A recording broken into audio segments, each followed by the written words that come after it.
We know that cinema is a visual medium, but what if I told you that you could experience most mainstream movies today with your eyes closed? I gotta figure out a way to grow 3 years worth of food here on a planet where nothing grows. Luckily, I'm a botanist. This reliance on spoken words makes it easy to follow along without fully engaging with what's on screen. It can be convenient when you want to multitask, but it also means you're experiencing movies in a more passive way, focusing on what's being said rather than what's being shown. I can be doing stuff and I'm following the show. You know, once in a while I come back and I stop and go back a little bit and say, oh wow, yeah. It's fantastic, it's a great thing. I enjoy them, but not because of the cinematic value of the thing. I'm getting lost in story. In many ways, it's becoming a media for lazy readers. Even some of the most acclaimed and visually stunning movies today fall short in visual storytelling. We need to find a way to translate this into an emotional concept. How do you translate a business strategy into an emotion? They depend heavily on spoken words to move the narrative forward. Typically, in heist films, first comes the planning, then the execution.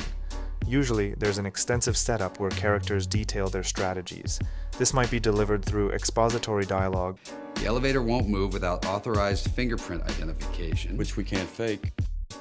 But I'm not saying these movies are bad. I'd rather use great movies as examples than pick on lesser ones.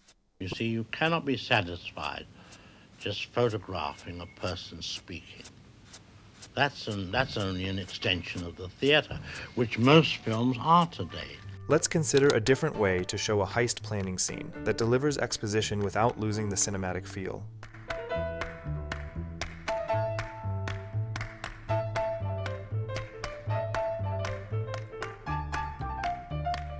You lay down your whole plate. He ain't even listening. Baby?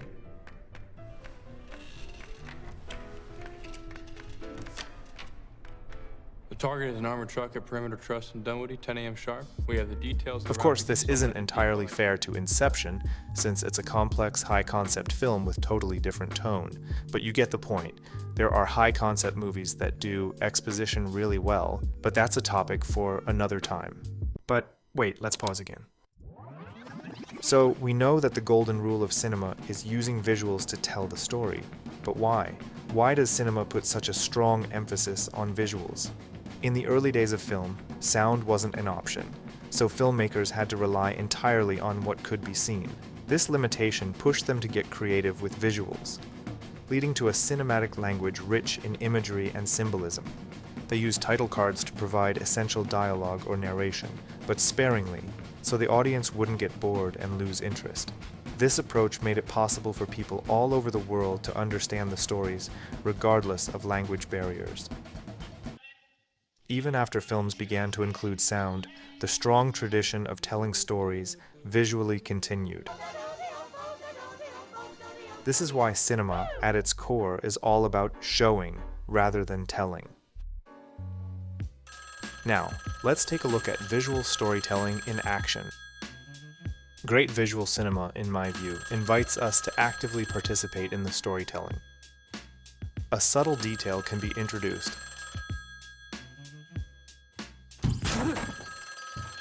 like a character avoiding blood on his boots after a brutal killing. Then this setup is used later when another character's fate is uncertain. And instead of showing another murder, the film simply cuts to this, providing just enough visual and audio clues to guide but not dictate interpretation.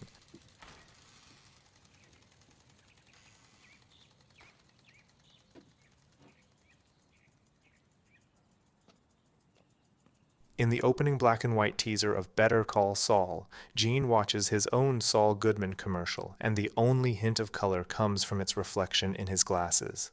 Though it's easy to overlook on the passive viewing, this subtle touch implies everything. I'm Saul Goodman, and I'm here to tell you that they're wrong. It's never too late for justice. Better Call Saul is a prime example of visual storytelling, not just because of its striking visuals, but because it moves the story forward through what we see rather than just through dialogue. Let's say, how would you visually depict a character being deeply affected by a traumatic event? You could make them talk about it. Or you could show it like this.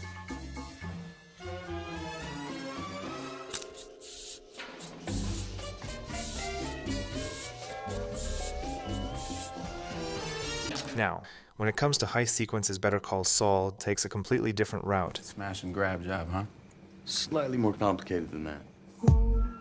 It often skips the planning phase altogether and dives straight into the execution. This approach not only maintains a brisk pace, but also immerses us in the unfolding events, compelling us to piece together the plan as it happens. Throughout these sequences, audio gives us the text, while the visuals reveal the subtext and true motivations.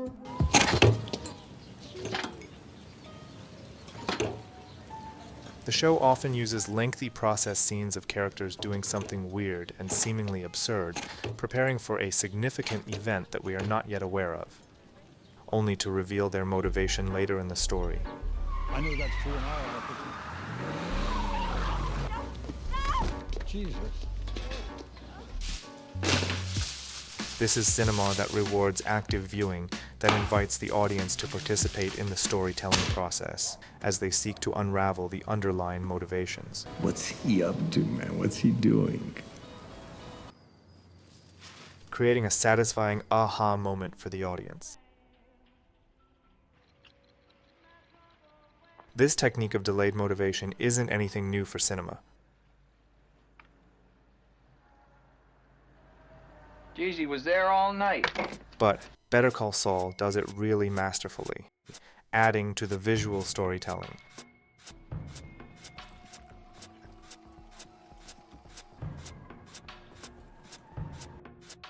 Its narrative demands the viewer's active participation. You can't watch this with your eyes looking away. So when we talk about real cinema, we're discussing films that challenge, engage, and respect the viewer. You're doing a great job. Better Call Saul uses the delayed motivation technique not only in individual scenes, but across a whole episode and even the entire season. For example, the long con on Howard develops over many episodes. The audience doesn't see the full plan at first, but follows the characters as they prepare, creating suspense and curiosity by focusing on how rather than the why. When everything is finally revealed in the episode fittingly named Plan and Execution, we get the why, and the payoff is significant. It connects all the clues laid out during the season, making the narrative discovery an integral part of the viewing experience. These are films that don't just unfold in front of our eyes, but also ignite the imagination.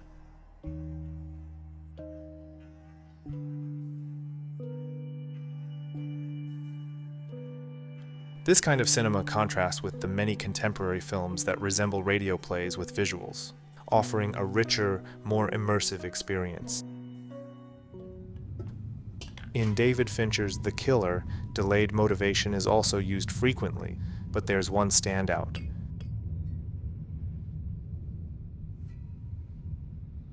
The story builds tension towards a significant event.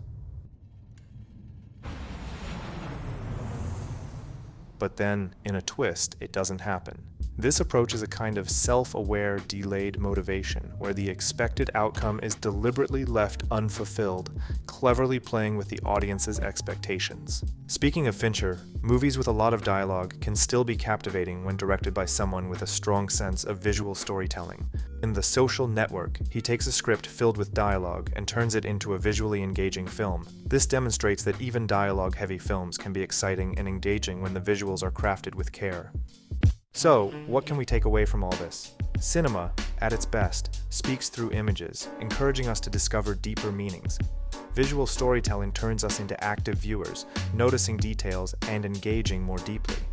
By immersing ourselves in the visual richness of cinema, we allow ourselves to experience stories in their truest form. So, next time you watch a film, let your eyes do the listening, and notice the subtle details that reveal more than words ever could.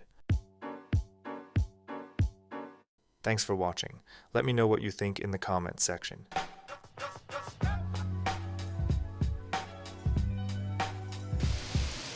What kind of movie is this?